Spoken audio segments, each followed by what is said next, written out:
чоң иш-чаралар боюнча 55 юбилейлик иш-чара өткөрдү министрлик.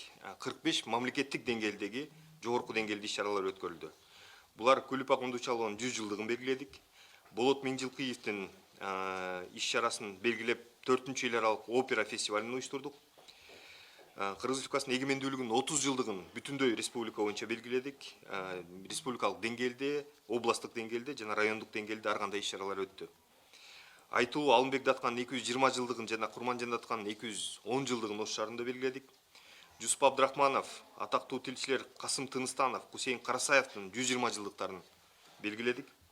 Мамлекеттик саясий ишмер Исхак Разаковдун 110 жылдыгын бүтүн Кыргызстан боюнча белгиледик. Акын Манасчы Тоголок Молдонун 160 жылдыгын, эгемендүүлүктүн 30 жылдыгына туш келип, Нарын шаарында белгиледик. Талас областында Ураанын Манас аттуу чоң фестиваль өткөрүлдү. Жана Жеңи Жоктун 160 жылдыгы, Жамбыл Жабаевдин 175 жылдыгына арналып, Айтыш фестивалы 30-31 августта филармонияда өткөрүлдү.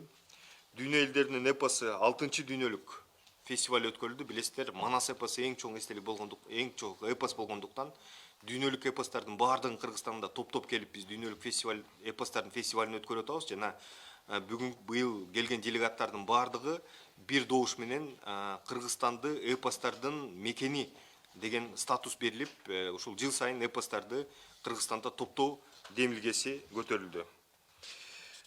Андан тышкары Казакстандын маданият күндөрү Кыргызстанда белгиленди.